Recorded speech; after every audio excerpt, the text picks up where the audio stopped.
Stage पर। और politics तो गंदी होती है, पॉलिटिशियंस तो खास छोड़ दी, और पॉलिटिक्स छोड़ दी हमने सबसे गुंडे और क्रिमिनल लोगों के हाथ में। इसका नतीजा क्या हुआ? देखिए, जो पॉलिटिक्स में है, जो सरकार में है, जो नेता है, जो एमएलए है, जो एमपी है, वो हमारी लाइफ से जुड़ी सबसे जरूरी चीजों पर डिसीजन लेते हैं।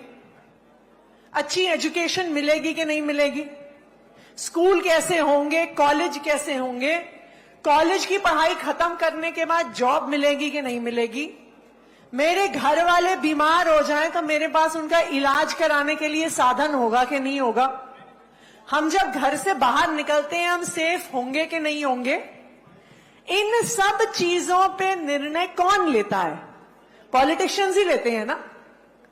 तो जब अच्छे लोग राजनीति से दूर रहते हैं और क्रिमिनल लोग इन सब चीजों पे डिसीजन लेते हैं, तभी हमारे देश का जो हम कहते हैं कि बुरा हाल है, जो हम देखते हैं कि बच्चों को अच्छी एजुकेशन नहीं मिल रही, यूथ को जॉब्स नहीं मिल रही हैं, बुजुर्गों को इलाज नहीं मिल रहा है, वो सिर्फ इसलिए है क्योंकि पढ़े लिखे युवा पॉलिटिक्स में आते नहीं हैं, राजनीति में आते नहीं हैं।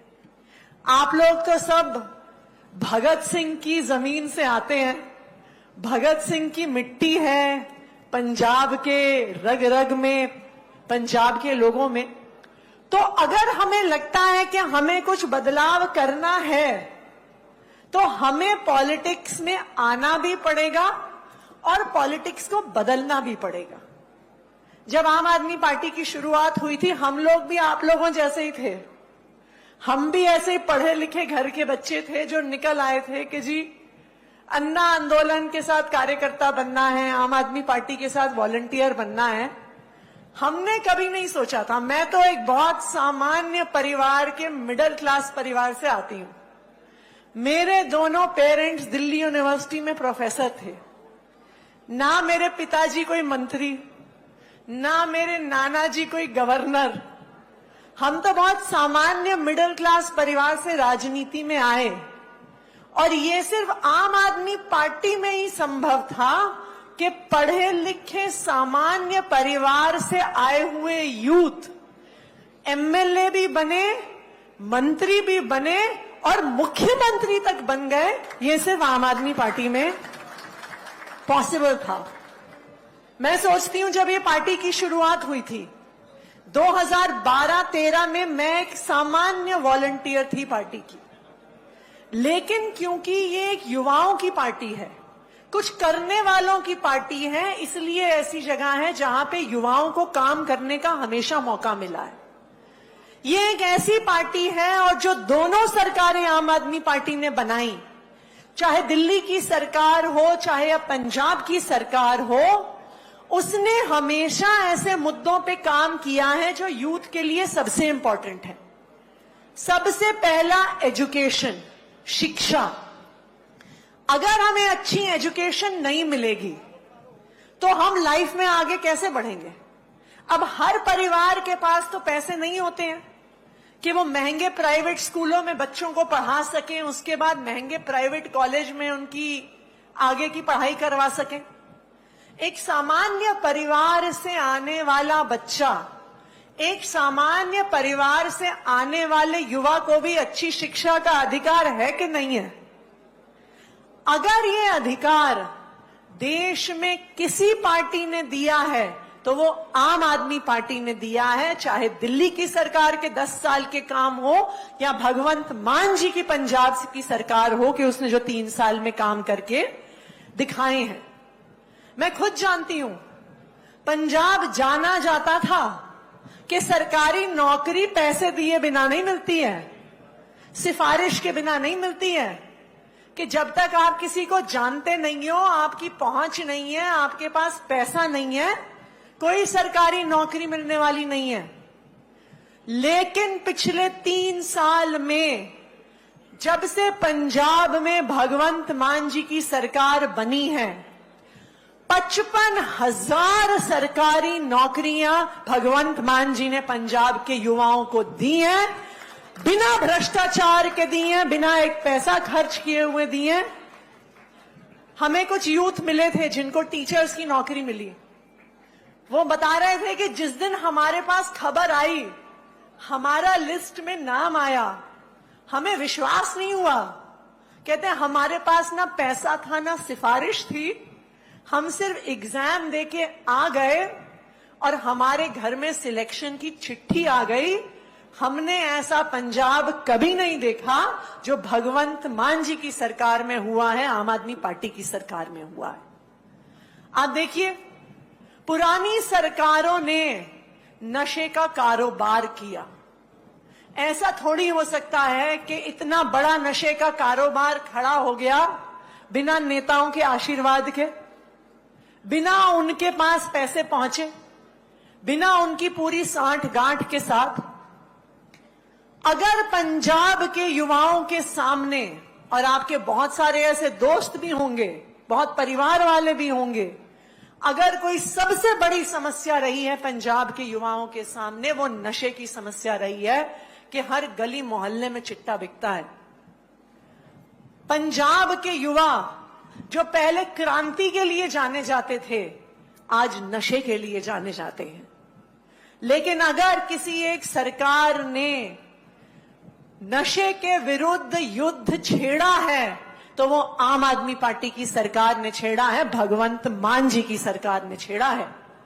ये पहली ऐसी सरकार आई है जिसने कहा है कि हम पंजाब से नशा खत्म करेंगे, हम पंजाब से चिट्टा खत्म करेंगे। और आप ही देखिए, मेरे खुद के हलके में दिल्ली में बहुत सारे लोग ऐसे रहते हैं जिनके परिवार पंजाब से हैं। वो खुद बताते हैं कि पिछले ही कुछ महीनों में जिस बड़े स्तर पे नशा बिकता था, चिट्टा बिकता था, 3-4 महीने से चल रहे इस युद्ध नशे के विरुद्ध ने उस पे बहुत बड़ा वार किया है, उस पे बहुत बड़ा हथौड़ा चलाया है।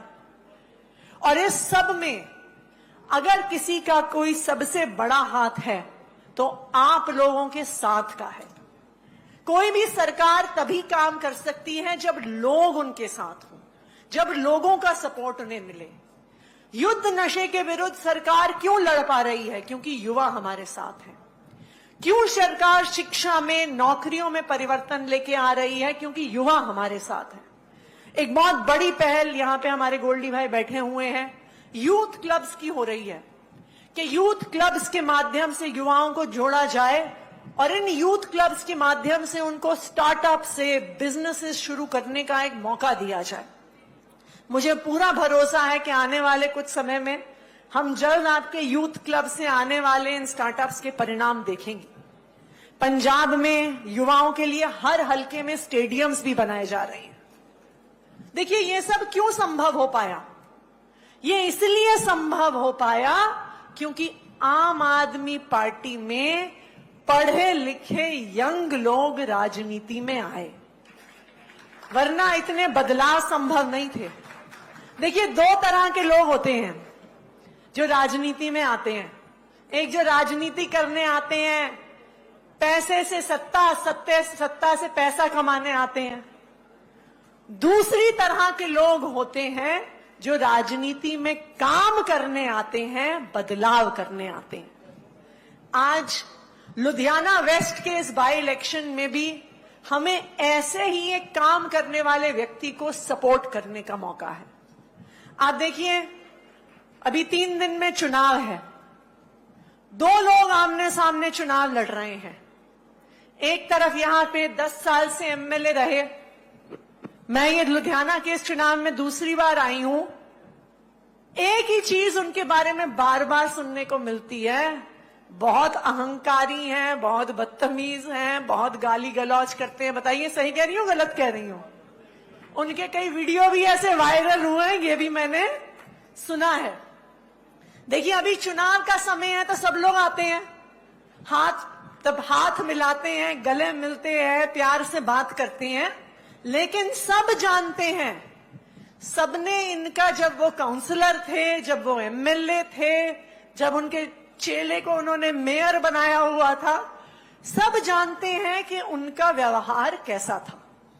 और दूसरी तरफ संजीव अरोड़ा जी हैं, जो एक मिलनसार व्यक्ति, मैं तो पर्सनली जब से उन्हें जानती हूं, वो जब भी मिलते हैं मुस्कुराते रहते हैं। मैंने उनके चेहरे पे शिकन आज तक कभी नहीं देखी है। और सबसे जरूरी बात है, काम करने वाले व्यक्ति हैं। अभी तो पिछले कुछ महीने से वो सिर्फ कैंडिडेट हैं, और अक्सर मैं आपको बताती हूं कि जब भी हम उनसे मिलते थे, बात करते थे, जब मैं पिछली बार उनके नॉमिनेशन के लिए भी आई तो मैंने उनसे पूछा, अरोड़ा जी कैंपेन कैसा चल रहा है? कहते नहीं जी, लोगों के काम करवाने में मुझे बहुत मजा आता है। फिर मैंने पूछा, अरोड़ा जी लेकिन कैंपेन कैसे चल रहा है? कहते नहीं, हम बहुत लोगों की मदद करते हैं, हमने सड़कें बनवाई, हमने लाइटें बनाई। ये इंसान संजीव अरोड़ा जी, उनको चुनाव लड़ने से, डोर टू डोर जाने से, कैंपेन करने से जो राजनीतिक चीजें होती हैं, उनका इंटरेस्ट उसमें कम है। उनका जनता की सेवा करने में इंटरेस्ट है, लोगों की समस्याएं सुलझाने में इंटरेस्ट है, लुधियाना वेस्ट के काम करने में इंटरेस्ट है।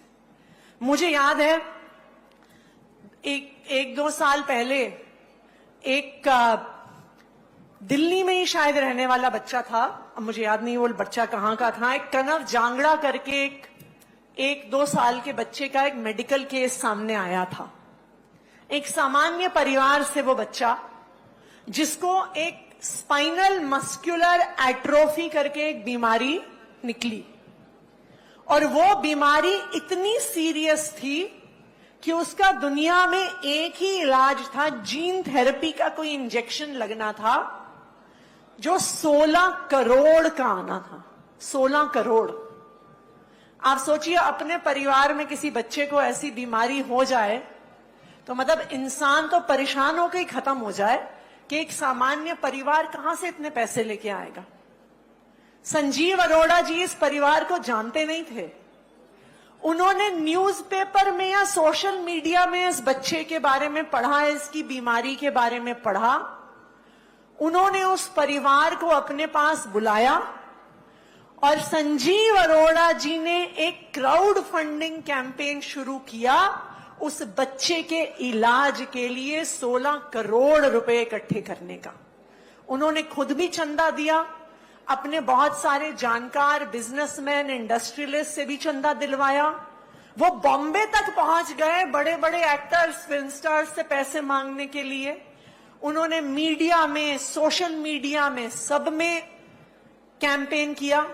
वो इंजेक्शन बनाने वाली कंपनी से 2 करोड़ की छूट भी दिलवा दी और आखिरकार 14 करोड़ इकट्ठा करके उस 2 साल के बच्चे का इलाज करवाया। ये हैं आपके कैंडिडेट संजीव अरोड़ा जी, जो यहां से चुनाव लड़ रहे हैं। तो सोचिए, जिसको वो जानते नहीं, जो उनके परिवार का नहीं, जो उनका रिश्तेदार नहीं, अगर उस बच्चे के लिए वो इतना कर सकते हैं, तो अगर आप लोग उन्हें यहां से जिता के भेजते हैं तो वो अपने इलाके के लिए कितना काम करेंगे, ये हम सोच सकते हैं।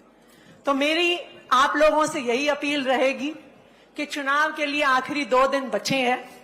आप तो सामने आकर आम आदमी पार्टी को और संजीव अरोड़ा जी को सपोर्ट कीजिए ही, लेकिन आप अपने सब दोस्तों से, अपने सब जानकारों से, सोशल मीडिया के माध्यम से, यूट्यूब के माध्यम से, फेसबुक, इंस्टाग्राम के माध्यम से अपने सब दोस्तों, जानकारों और रिश्तेदारों से अपील करिए कि एक ईमानदार पार्टी को वोट दें, एक काम करने वाली पार्टी को वोट दें, संजीव अरोड़ा जी को वोट दें और उन्हें यहां से 19 तारीख को जिता के भेजें। बहुत बहुत धन्यवाद। सत श्री अकाल।